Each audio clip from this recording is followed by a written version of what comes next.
El gobierno de Venezuela anunció una asignación económica mensual, subsidios hipotecarios y exoneración de impuestos para los afectados por los terremotos del pasado 24 de junio. Garantizan el abastecimiento pleno de alimentos en las regiones afectadas por el doble terremoto en Venezuela. En esta edición les traemos la historia de Tsunami, el perro rescatista venezolano que halló con vida a 26 personas tras los devastadores sismos que sacudieron al país. Claudia Sheinbaum anuncia acciones jurídicas como gobierno contra autores del tiroteo y muerte de inmigrante mexicano en Houston, Texas.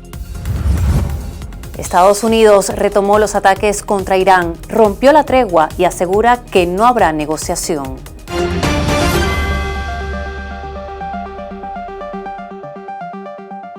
A poco más de 2 semanas del doble terremoto, las heridas causadas por la tragedia se mantienen. Sin embargo, la solidaridad y el esfuerzo de los venezolanos, su sacrificio, nos muestra cuál es el camino de la recuperación.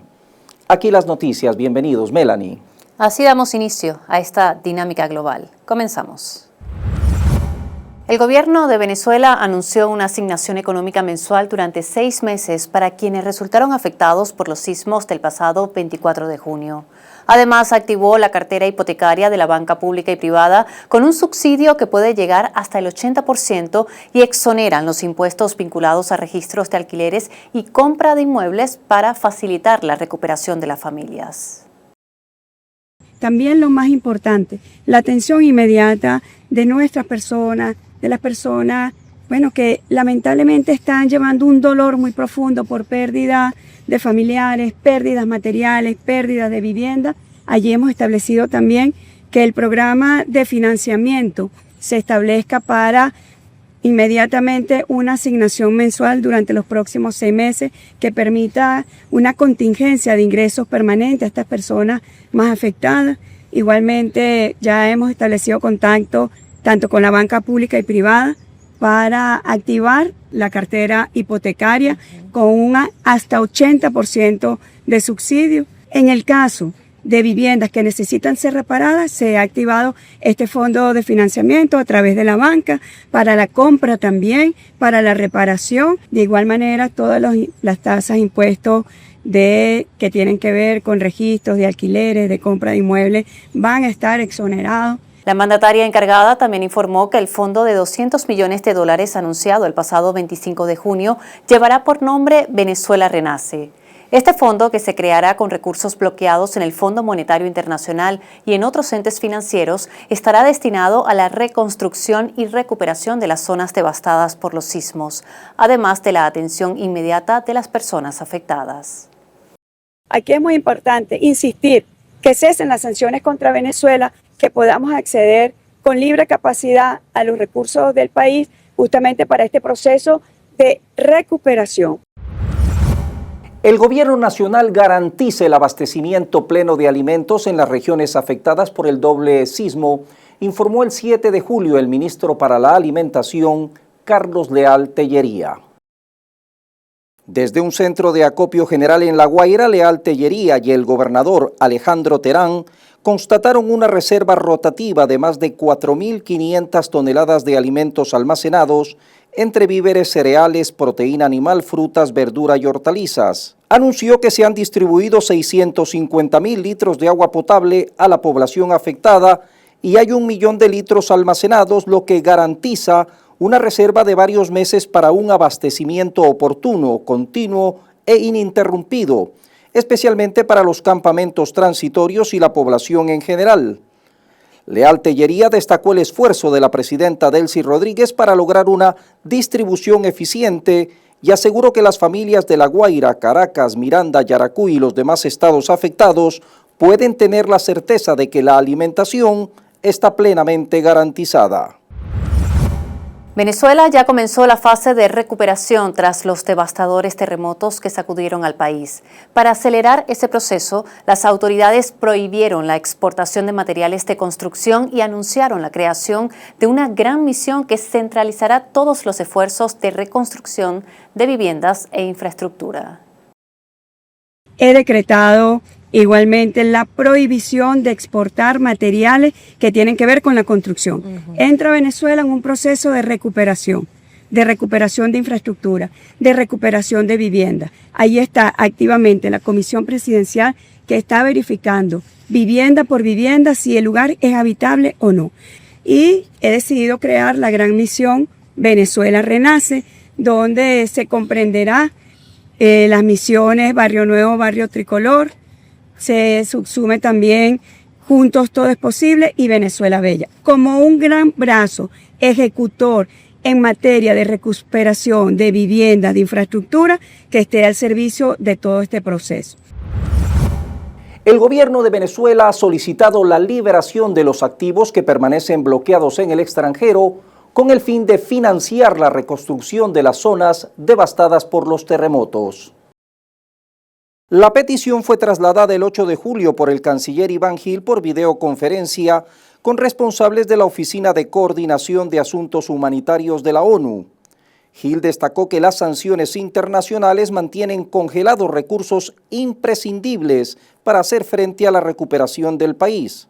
Según la ONU, se necesitarán 296 millones de dólares de manera preliminar para asistir a 1.3 millones de personas durante los primeros 6 meses.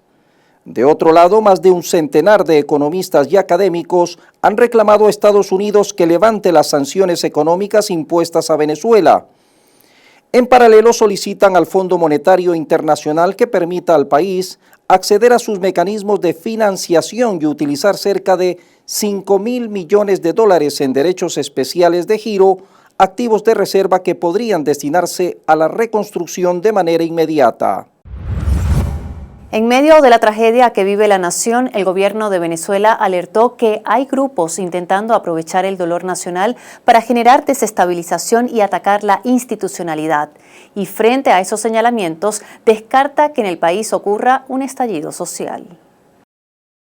Debajo de los escombros todavía hay una madre que llora un hijo. Debajo de los escombros todavía hay un hijo que llora una madre, un hermano, una abuela, un tío, un amigo. Yo por eso digo, no entiendo cómo en estos momentos de dolor para Venezuela, de duelo nacional, hay quienes se atreven a la miseria, hay quienes se atreven a planificar que si estallidos sociales, aquí no habrá estallido social. Aquí lo que hay es solidaridad social profunda de nuestro pueblo. Y al igual que en 1812, cuando los antipatriotas pretendieron utilizar el terremoto para ir contra la joven naciente República de 1811, igualmente hoy se pretende atacar la institucionalidad venezolana. No puede haber espacio para ningún tipo de conspiración, ni interna ni externa, venga de donde venga. El presidente de la Federación Nacional de Hoteles de Venezuela, Alberto Vieira, afirmó el 8 de julio que la recuperación del sector será lenta, pero se mostró confiado en lograrla con el esfuerzo conjunto y el apoyo gubernamental. Destacó que se mantienen en contacto con los propietarios, el Ministerio de Turismo y diversos gremios con el fin de evaluar el nivel de daño y esclarecer cuánto tiempo tardará la rehabilitación, así como los costos que demandará la misma. Lo más importante ahora, dijo, es obtener capital para recuperar las instalaciones y retomar de forma paulatina las actividades. En cifras, recordó que el sector hotelero mantenía en La Guaira un nivel de ocupación del 50% en temporada regular y un 90% en temporada alta. No es la primera vez que el sector se ve afectado, dijo, recordando la vaguada del año 1999.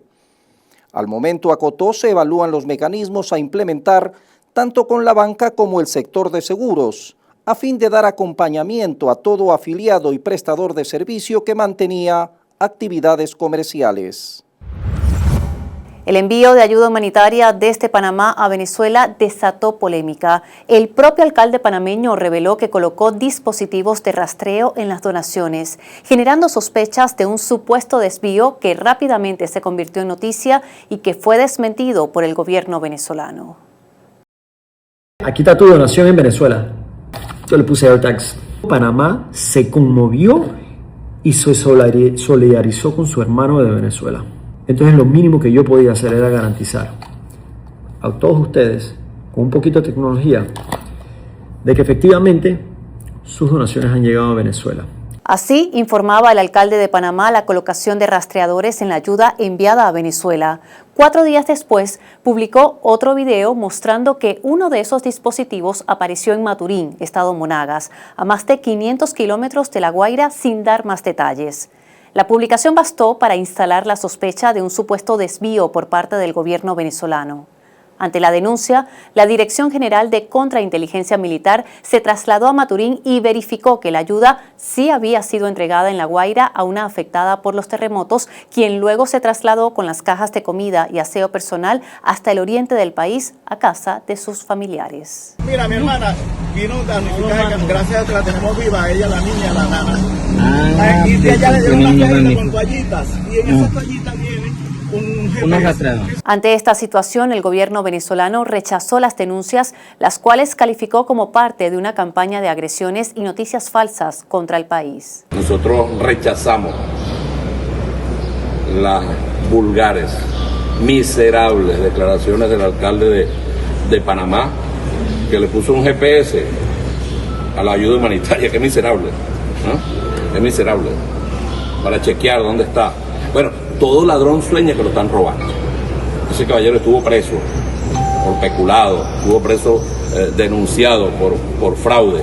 Ese que es alcalde de Panamá. Entonces cree que aquí en Venezuela nosotros nos vamos a robar la ayuda que es del pueblo. Por Dios, qué miserable. Basta ya basta de agresiones. Es el único país del mundo que en medio de un desastre tiene una guerra mediática peor, porque todos los días es una intriga, todos los días es una mentira, todo el día son los fake news que ellos inventan para desmoralizar a nuestro pueblo. Tras los terremotos del 24 de junio, las inspecciones estructurales en Venezuela se ofrecen de manera gratuita. El presidente del Colegio de Ingenieros advirtió que ningún profesional autorizado por la institución puede cobrar por estas evaluaciones y quien lo haga deberá responder ante la justicia. Además, recordó que están certificando a ingenieros civiles o especialistas en estructuras en evaluación postsísmica de edificios. Este es un servicio que es gratuito. Gratuito. Aquí no puede venir nadie con credencial o que venga de parte del Colegio de Ingenieros de Venezuela a cobrar un céntimo. Este es un servicio gratuito. A nosotros nos ha costado bastante. Estos 3 días, aquí no se le cobró medio a nadie. Todo el mundo se fue contento, satisfecho. Es una de las tareas del Colegio de Ingenieros de Venezuela. Entonces nadie puede salir de aquí con esa inducción a cobrar $100, 150, 200, qué sé yo. ¿Okay? Eso está prohibido, prohibido. Y lo último que le dije a una presidenta de condominio que me escribió en estos días, le dije, si usted nota eso, inmediatamente llame a los órganos de seguridad del Estado y que se encarguen de ese personaje. No tiene absolutamente nada que ver con el Colegio de Ingenieros, mucho menos con la Comisión Presidencial. El expresidente de Conindustria y miembro de la Comisión Especial para la Evaluación y Clasificación de los Activos Públicos, Luigi Piccella, ofreció el 6 de julio un balance sobre la situación económica y operativa del sector industrial en las zonas afectadas. Piccella enfatizó que la prioridad inicial se centra en la atención humanitaria, precisando que de forma simultánea se coordinan acciones para mantener la dinámica productiva nacional. Hizo hincapié que el sector industrial afortunadamente no resultó afectado mayormente y se encuentra trabajando con normalidad en un 99.5% aproximadamente.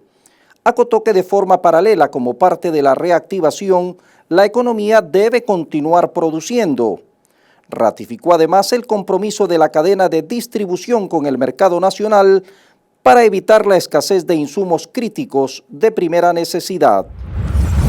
La solidaridad de los venezolanos tras los terremotos del 24 de junio ha conmovido profundamente a los rescatistas y voluntarios internacionales que llegaron al país para apoyar en las labores de búsqueda y rescate y que la califican como ejemplo para el mundo.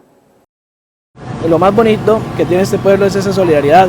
Aquí pasa gente repartiendo café, agua, fresco, arepas, que ya me he comido varias de todos los sabores, y definitivamente eso es lo más bonito que tiene este país, es la gente, que a pesar del sufrimiento, del dolor, de la tristeza, de la calamidad humana, tienen ese amor, esa entrega, esa solidaridad, y nosotros nos sentimos más bien honradísimos de poder estar aquí. Porque los venezolanos, a pesar de su dolor, nos recibían con sonrisa, y era algo que yo no lograba entender, pero que admiraba y casi que me hincaba a sus pies al saber que a pesar de que me estaban hablando que ahí estaba su familia, que no contestaba, estaba con una sonrisa, y hasta trataban de servir café, trataban de servir galletas, de lo que no tenían y habían perdido todo, conseguían para dar.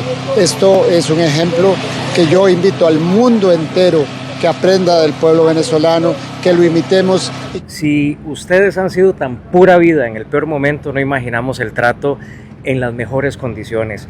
La hospitalidad, a pesar de todo lo que han perdido, el apoyo, la empatía, esa manera de ser tan bonita, tan pura vida de ustedes, sin palabras. Estamos muy agradecidos, vinimos a ayudar, pero nos vamos hacia Costa Rica con un sentimiento muy bonito y una idea totalmente diferente. Yo es la primera vez que vengo a Venezuela y me voy con una imagen súper positiva de la gente. Lamentamos haberlos conocido en esa situación, pero ustedes son pura vida. Me ha parecido la palabra brutal.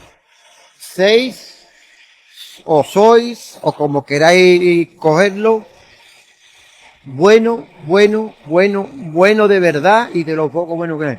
Tenéis una solidaridad que os engrandece. Y os engrandece, ¿por qué? Porque nosotros, aunque viniendo con todo lo que es nuestra comida, toda nuestra logística, todo, no nos ha faltado de nada, en absoluto. Sin preguntarnos, se han presentado dando comida,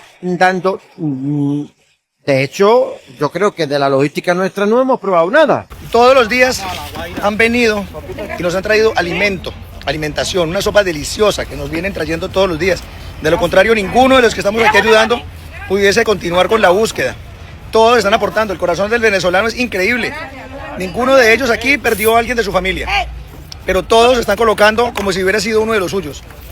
Es increíble, realmente los admiro muchísimo. Pueblo venezolano, tenemos mucho, pero mucho que aprender de ustedes.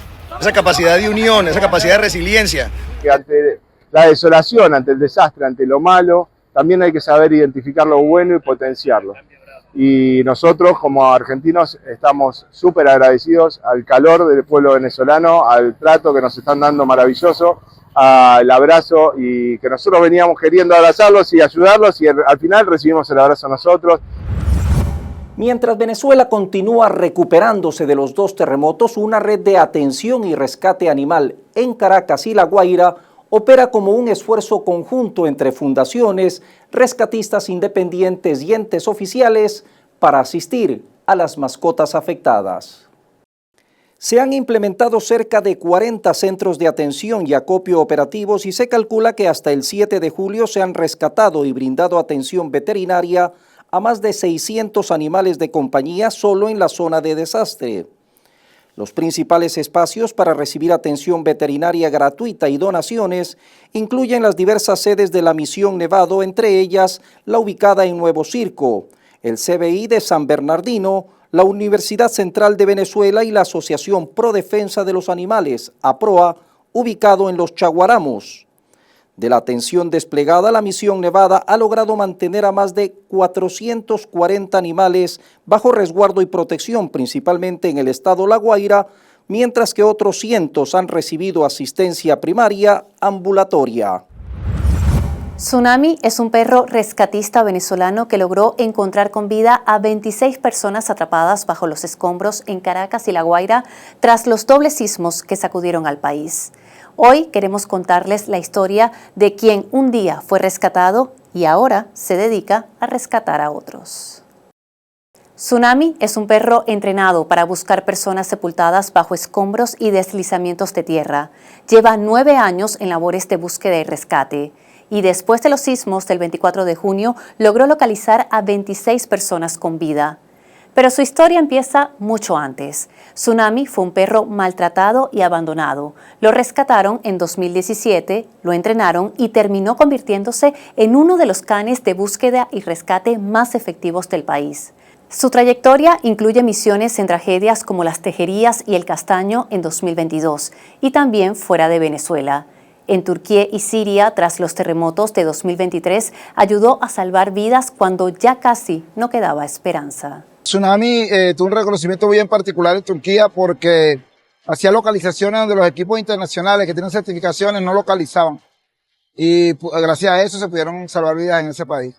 Acá estamos haciendo exactamente lo mismo. Además de su preparador y guía, Tsunami está acompañado de un veterinario las 24 horas para atenderlo cada vez que entra y sale de los escombros. La operación en La Guaira es su última misión. Antes de esta tragedia ya se preparaba para su retiro, pero el país volvió a necesitarlo. Tsunami fue salvado una vez. Desde entonces, dedicó su vida a salvar la de otros. Tsunami cuando llegó a mi casa, yo tenía una bañera llena de agua y él entró corriendo y la volteó y me mojó la alfombra, los zapatos. Es una ola grandota y por eso que se llama Tsunami. El gobernador de La Guaira, José Alejandro Terán, confirmó el 6 de julio el inicio de los entierros individuales para los cuerpos de las personas fallecidas por el terremoto y que no han sido reclamados por sus parientes. Tras negar las versiones de que se están realizando entierros en fosas comunes, aseguró que cada tumba cuenta con su respectiva cruz y una placa de identificación que remite al fallecido con un número de expediente para la entrega a sus parientes a futuro. Los devastadores terremotos en Venezuela han dejado hasta el 10 de julio 4.118 fallecidos y 16.740 heridos. El balance oficial precisa que 17.907 personas perdieron su vivienda y que los sismos de 7.2 y 7.5 han generado 1.171 réplicas, evidenciando la magnitud del desastre. En medio de la emergencia que vive el país, la empresa consolidada de ferries Conferry mantiene una operación especial de logística marítima con el fin de garantizar el traslado seguro desde Margarita a tierra firme del personal de primera línea, como médicos, rescatistas, paramédicos, así como personal policial y militar. De manera simultánea, Conferry está trasladando desde Puerto La Cruz a la isla numerosas familias provenientes de La Guaira para que se reencuentren con sus familiares. El gobierno de Venezuela anunció la creación de una unidad especial de la Fuerza Armada Nacional Bolivariana para atender emergencias por desastres naturales. Una fuerza que estará dedicada a actuar en situaciones como la que hoy vive el país tras los terremotos del pasado 24 de junio. Le he dado la orden al Ministerio de la Defensa de crear una unidad de tarea especial de emergencia para atender a emergencias ante desastres de esta naturaleza, que llevará por nombre Gran Mariscal de Ayacucho, Antonio José de Sucre. Y es por eso que he decidido designar al general de brigada Pavón Castellanos para que se ponga al frente de esta unidad de tarea especial. El presidente de la Sociedad Venezolana de Geólogos, Feliciano de Santis, propuso redefinir la planificación urbana de La Guaira. La reconstrucción, dijo, el 5 de julio debería contemplar nuevos usos del terreno, mencionando construcciones de baja altura, caminería, kioscos y sitios de servicio turístico, respetando el desarrollo turístico de La Guaira. Construcciones similares a las anteriores, añade, obligarían a la aplicación de técnicas de ingeniería para mejorar la resistencia del suelo, con el fin de evitar que a futuro las nuevas edificaciones o estructuras sufran hundimientos. El gobierno de Venezuela solicitó ayuda a países con amplia experiencia sísmica para evaluar las estructuras tras los sismos del 24 de junio. Estamos pidiendo ayuda de primera a países que también son países sísmicos como Japón, Perú, Chile. Ya hemos contactado los gobiernos para tener aquí especialistas que nos permitan, junto al Estado Mayor y la Comisión Presidencial, ver qué estructuras que se encuentran en amarillo requieren ajustes sin que esté comprometida la estructura. Las autoridades del Cuerpo de Bomberos de Caracas emitieron lineamientos básicos para reactivar los ascensores de los edificios tras los terremotos del 24 de junio. Además de un informe técnico de una empresa registrada Sencamer, es necesaria una certificación de criterio verde que avale que los equipos se encuentran en condiciones seguras. Estos requisitos, acota el pronunciamiento emitido el 5 de julio, son obligatorios antes de reiniciar operaciones.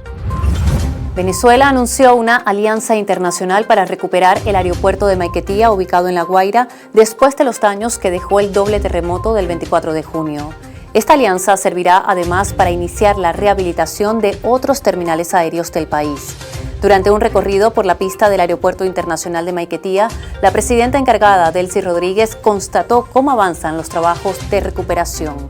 Hemos estado aquí inspeccionando el impacto y el daño del doble terremoto en la pista de Maiquetía y dado que tenemos una pista paralela que podemos emplear, he instruido un plan inmediato para retomar a la brevedad, conforme a un cronograma de retoma de operaciones, las actividades de las aerolíneas comerciales en nuestro país que normalmente tenían llegada en el Aeropuerto Internacional de Maiquetía, Simón Bolívar. Petróleos de Venezuela, PDVSA, anunció el 3 de julio el restablecimiento del suministro de combustible en La Guaira con 8 puntos activos que ya prestan servicio regular en la entidad tras verse severamente afectados por los terremotos. Así lo indicó el vicepresidente de Comercio y Suministro Nacional de la estatal petrolera, Juan Carlos Díaz, al detallar que la medida se tomó tras una auditoría que permitió verificar la estabilidad estructural de los centros de suministro. En este sentido, la compañía ha confirmado que la planta de distribución Katia La Mar opera con total normalidad y sirve como nodo estratégico fundamental para el despacho oportuno hacia los diferentes sectores costeros.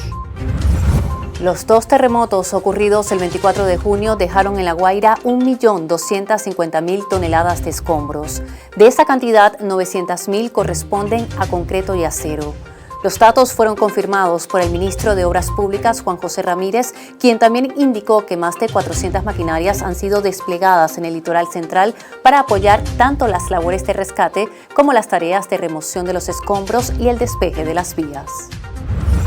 En aras de garantizar la continuidad de las comunicaciones, la Compañía Anónima Nacional Teléfonos de Venezuela, CANTV, ejecuta labores técnicas para restablecer los servicios en Caracas, Miranda y La Guaira tras el doble terremoto. La empresa estatal prioriza la conectividad en espacios estratégicos y zonas de atención para las familias afectadas. Como parte del despliegue, la estatal instaló 4 enlaces satelitales en el puesto de comando de La Guaira y una antena en la sede de Funda La Navial en Katia La Mar. Paralelamente, las cuadrillas técnicas realizan trabajos de fibra óptica en puntos clave, incluyendo el puesto de comando de la Vicepresidencia Sectorial de Obras Públicas y Servicios, la Aduana Marítima y el Aeropuerto Internacional Simón Bolívar de Maiquetía. Estados Unidos volvió a lanzar ataques contra territorio iraní. Más de 80 objetivos fueron bombardeados y el alto el fuego quedó en el pasado.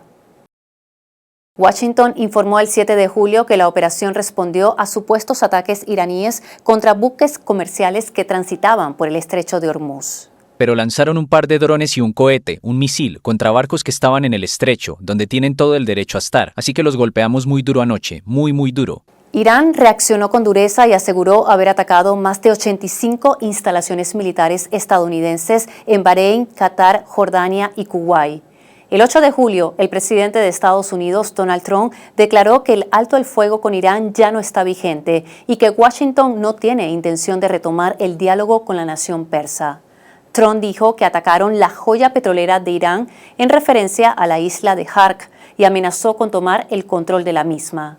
Desde la Cancillería iraní lanzaron una advertencia a los países de Oriente Medio: prohibir que Estados Unidos use su territorio para atacar a Irán. La presidenta de México, Claudia Sheinbaum, aseguró que su gobierno va a ir más allá de las notas diplomáticas y tomará medidas jurídicas tras la muerte de un connacional por parte del Departamento de Migración de los Estados Unidos. No podemos permitir, dijo Sheinbaum, el maltrato a nuestros hermanos que están en Estados Unidos, a la vez que criticó que este tipo de casos sigan ocurriendo, en los cuales la única falta de los inmigrantes es no tener papeles. El 7 de julio, un agente de ICE disparó en Houston, Texas, al ciudadano mexicano Lorenzo Salgado Araujo, quien falleció posteriormente en un hospital por sus heridas. El Departamento de Seguridad Nacional señaló que el agente disparó porque Salgado evadió su arresto en una parada de tráfico. La agencia estadounidense aseguró que el inmigrante mexicano se negó a obedecer varias órdenes y embistió uno de los vehículos policiales. Cuba denunció en la Asamblea General de la ONU que el bloqueo petrolero impuesto por Estados Unidos contra la isla equivale a un acto de guerra. Contra Cuba, el gobierno de los Estados Unidos lleva a cabo una guerra multidimensional, no convencional, que dura ya casi 7 décadas y se ha vuelto más cruenta y despiadada en los últimos 7 meses. Ahora se ha sumado el cerco energético, equivalente a un bloqueo naval, que es un acto de guerra. Se impide el acceso de suministros de combustible a Cuba, tanto de carácter comercial como humanitario, mediante amenazas directas, acciones coercitivas unilaterales e incluso el acoso o el amedrentamiento de buques tanqueros por medios navales militares de Estados Unidos. Se han producido reiteradas amenazas de agresión militar por los más altos niveles del gobierno estadounidense y fuentes públicas describen opciones y preparativos bélicos. El presidente electo de Colombia, Abelardo de la Espriella, suspendió las reuniones de transición con el gobierno de Gustavo Petro en medio de acusaciones mutuas de fraude y corrupción. Analistas advierten una guerra de narrativas que podría trasladarse a las calles y generar enfrentamientos. La ruptura ocurre a poco más de un mes del cambio de mando previsto para el 7 de agosto. De la Espriella anunció la decisión a través de sus redes sociales, acusando al gobierno saliente de pretender destruir a Colombia y llamó a las Fuerzas Armadas a defender la Constitución. Petro, de su lado, asegura tener toda la información sobre una maniobra para modificar los resultados electorales a partir de la manipulación de un servidor informático ubicado en Los Ángeles, California. Aseguró tener las evidencias de un fraude electoral por vía algorítmica y con financiación extranjera. Agregó que como consecuencia de esta operación no reconoce la legitimidad del gobierno entrante, reiterando que de la Espriella perdió las elecciones. China enfrenta una serie de fenómenos naturales. Más de 35 personas han perdido la vida en varias regiones y unas 330 han resultado heridas. El tifón Maisak, acompañado de un tornado y lluvias sin precedentes, golpeó la noche del 6 de julio la provincia de Hubei en el centro de China, afectando infraestructuras esenciales y desplazando a miles de ciudadanos. La agencia de noticias Xinhua informó que el temporal destruyó 22 edificios y dañó otros 4.855 en la ciudad de Yungan. Las lluvias torrenciales provocaron inundaciones masivas. De acuerdo con el Centro Hidrológico de Guangxi, 29 ríos y 36 estaciones hidrológicas rebasaron los niveles de alerta. Las autoridades evalúan la magnitud de los daños. Buques navales chinos y rusos continúan los ejercicios marítimos con fuerzas y fuego real en áreas destinadas cerca de Qingdao, provincia de Shandong. Las maniobras forman parte del ejercicio Mar Conjunto 2026, que comenzó el 6 de julio y consta de 3 fases: concentración de fuerzas, planificación en puerto y operaciones en el mar. Según el plan del ejercicio, que culmina el 13 de julio, la fase marítima incluye maniobras de reconocimiento conjunto, defensa tanto aérea como antimisiles y operaciones coordinadas de búsqueda de submarinos y rescate. Antes de esta fase, el personal chino y ruso que toma parte del ejercicio llevó a cabo una serie de actividades de intercambio en tierra que incluyeron visitas a buques navales de su contraparte. Ambas cancillerías enfatizaron que estas operaciones buscan fortalecer su cooperación estratégica, responder a desafíos de seguridad regional y proteger la paz en la zona Asia-Pacífico. La intensa ola de calor que afecta a gran parte de Europa dejó 3.700 fallecidos en junio y millonarias pérdidas económicas. Francia, Bélgica y los Países Bajos fueron los países más golpeados por el fenómeno. Durante la ola de calor registrada entre el 20 y el 28 de junio, Francia concentró la mayor cantidad de decesos con 2.025 víctimas fatales. Bélgica reportó 1.200 muertes y Países Bajos contabilizó 480 fallecimientos. La mayoría de las víctimas eran personas mayores. Por su parte, las empresas tienen dificultades para operar bajo temperaturas extremas. Las pérdidas económicas se calculan en miles de millones y se anticipan consecuencias de largo alcance para la región. El calor extremo también provocó incendios forestales, presión sobre las redes eléctricas y una demanda creciente de los servicios de emergencia. Especialistas en clima y salud pública advierten que Europa atraviesa una de las olas de calor más intensas desde que existen registros. Peter Tichting, abogado de Florida y amigo de la infancia de Donald Trump, sostiene que está en marcha una conspiración para las elecciones intermedias del mes de noviembre. El plan, según él, es perjudicar al mandatario igual que en su intento de reelección ante Joe Biden. Según Tichting, los demócratas buscan robar varios escaños en las elecciones intermedias de noviembre y hacer una mayoría que permita destituir a Trump y al vicepresidente J.D. Vance. Esto permitiría, dijo al líder demócrata Hakeem Jeffries, presidir la Cámara inicialmente para luego asumir la presidencia. Tras solicitar a Trump que declare en emergencia el proceso, advirtió que hay países extranjeros involucrados, aunque se negó a mencionar cuáles. Ante el escándalo que generó la denuncia, Trump marcó distancia con la misma y aseguró que no ha pensado declarar en emergencia el proceso electoral.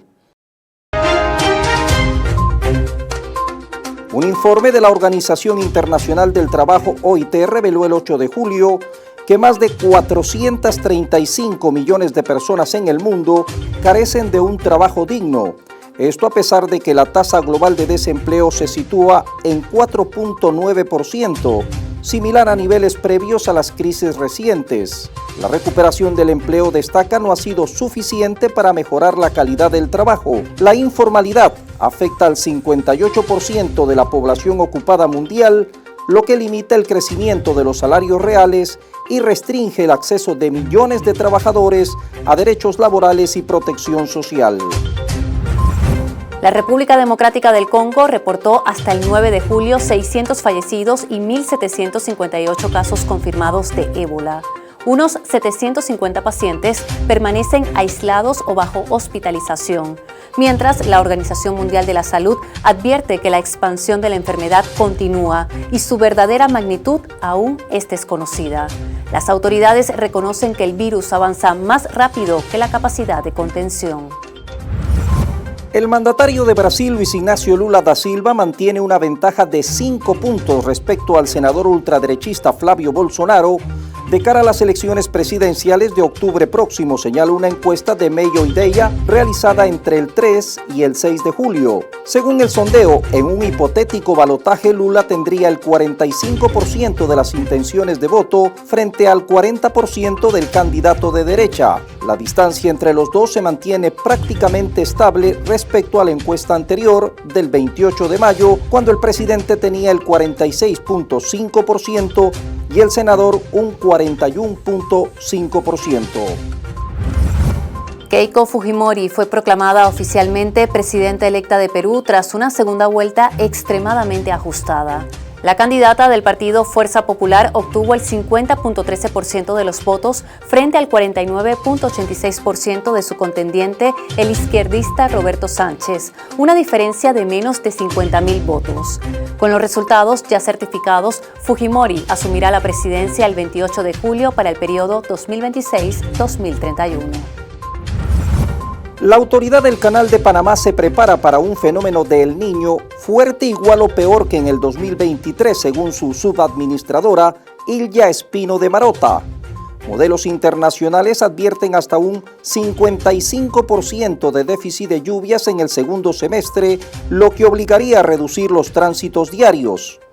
Al momento ya se aplica una reducción progresiva de calado en buques Neo-Panamax. El impacto amenaza la economía global, pero la autoridad apuesta a la planificación anticipada para evitar paralizar el comercio.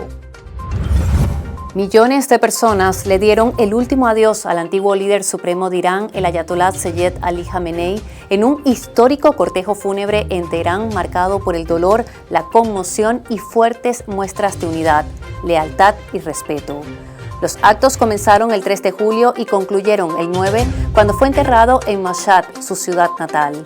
Jamenei, de 86 años, lideró la República Islámica durante más de 3 décadas y fue asesinado el pasado 28 de febrero durante el primer día de los ataques aéreos de Estados Unidos e Israel contra Irán. La Defensoría del Pueblo boliviana alertó que el alza sostenida de precios afecta el derecho a la alimentación, golpeando con fuerza a los más vulnerables. Un monitoreo en 20 mercados de todo el país reveló que el 63% de las familias ya no puede costear la canasta básica. Durante los bloqueos, productos como leche, aceite y huevo escasearon, y algunos precios subieron más del 200%, llegando incluso al 300% en ciudades como La Paz y El Alto. Tras las protestas, los precios bajaron parcialmente, pero la Defensoría advierte que no volvieron a niveles previos y que el encarecimiento se mantiene desde septiembre del 2024. En medio de un mundo agitado y convulso, Venezuela sigue de pie, restaurando heridas, atendiendo a los afectados, planificando su reactivación, siempre evidenciando su tradicional solidaridad. Así despedimos esta dinámica global. Nos vemos en una próxima edición.